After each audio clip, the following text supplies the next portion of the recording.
Hey, what's going on, everyone? This is Mal Vodi with financiallypresent.com, your one-stop shop for financial and investment education. And today we're simply going over how to open up a Vanguard investment account.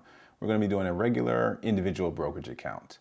I have accounts elsewhere, but I've always loved Vanguard products, and they have some of the best funds that are available. And for people who have 401ks or retirement plans, the odds are you may have a 401k plan held at Vanguard. It's one of the largest as far as 401k plans are concerned. So let's get into it. First, you would go to Vanguard.com. There are various types of accounts or investors that they would have, whether you are a 401k plan provider, whether you're an advisor that invests money for other people, or an institution. There are different ways to access them, but for what we're doing today, a personal investor account is what you're going to be opening up. So we click that, then click open an account. It's going to ask, how do we want to get started? For us, this is just going to be a regular individual account, but for various people, you could decide to open an account with money from your bank, so that helps you with funding the account initially. Are you going to roll over 401k? If so, that would be an appropriate account type. Transfer investments from another firm to Vanguard, so that's account transfer. And then inherit a Vanguard account. Or take full control of your UGMA or UTMA, so that's a Uniform Gift to Minors Act or Uniform Transfer to Minors Act account. So a custodial account, basically. If you are going from custodial account and you're now reached the age of majority, then essentially you would be opening up an account to transition the assets over to this new account. But for our purposes, let's just say we're going to open up an account from our bank.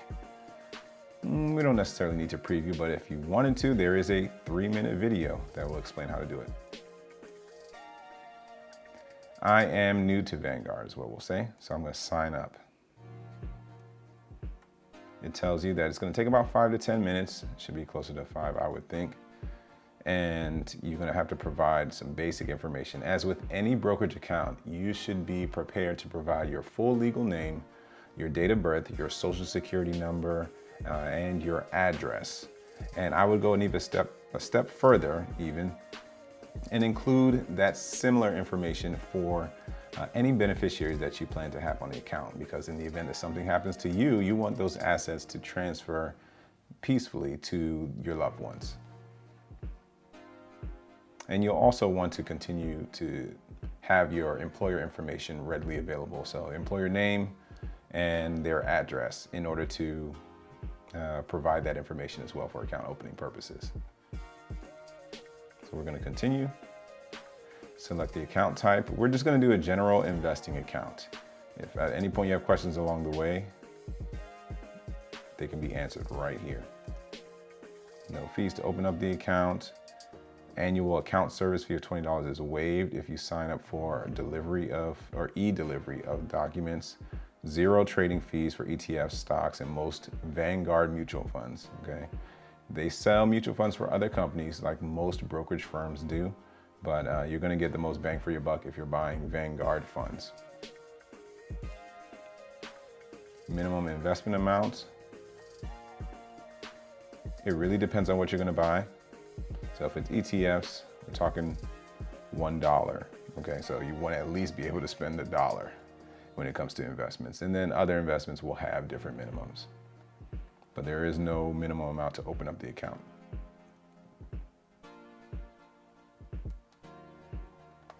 We're going to open up this individual account. And then hit continue. All right, so it says tell us about yourself. I'm going to go ahead and put this information in and I'll be right back with you. All right, on the next screen, it's going to ask for address and phone number. So I'm going to go ahead and put that information in as well. All right, so after I entered in my name, address, phone number, it did some type of verification to make sure that the address that I put in is just normal or as the Postal Service has it. And then now we're on the web access screen.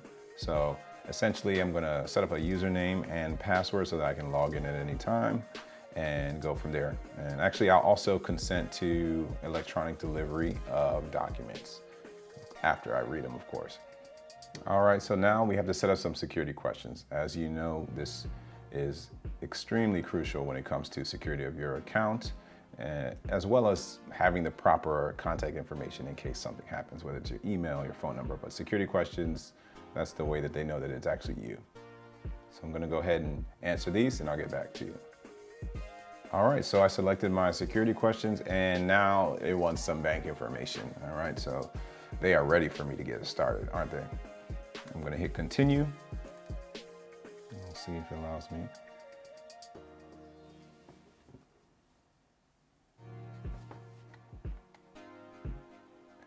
Generally, you should be able to kind of bypass this information, or I could say quit.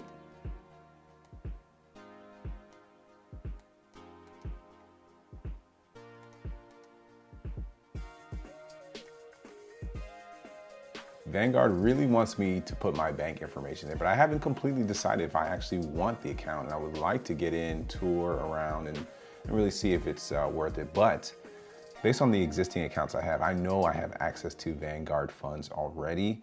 So I'd be interested to see if it really is beneficial right now for me to have a Vanguard account. I did notice that they've recently increased fees by the way of their $20 annual account maintenance fee, and the way to avoid it is through the electronic delivery of these statements. So I think that will help save costs for both sides. But ultimately, I'm a little disappointed in the fact that I'm not able to just open up an account and roam or understand a little bit more of some of the features. Vanguard is not necessarily known to be an account for traders or people who are looking for individual stock or hybrid style investing. So it's more for long-term mutual fund investing and also rolling over retirement plans and things of that nature. So we'll see. I'm still debating on if I want to open up the account. I would like to kind of get in. That way I'll give you guys a tour, but ultimately I'm still deciding. I should be able to open up an account at some point, and I'll make another video on that. So what are your thoughts? Would that deter you from opening up an account somewhere? I'd like to take a look before I do. Let me know in the comment section, and as always, stay present. Take care.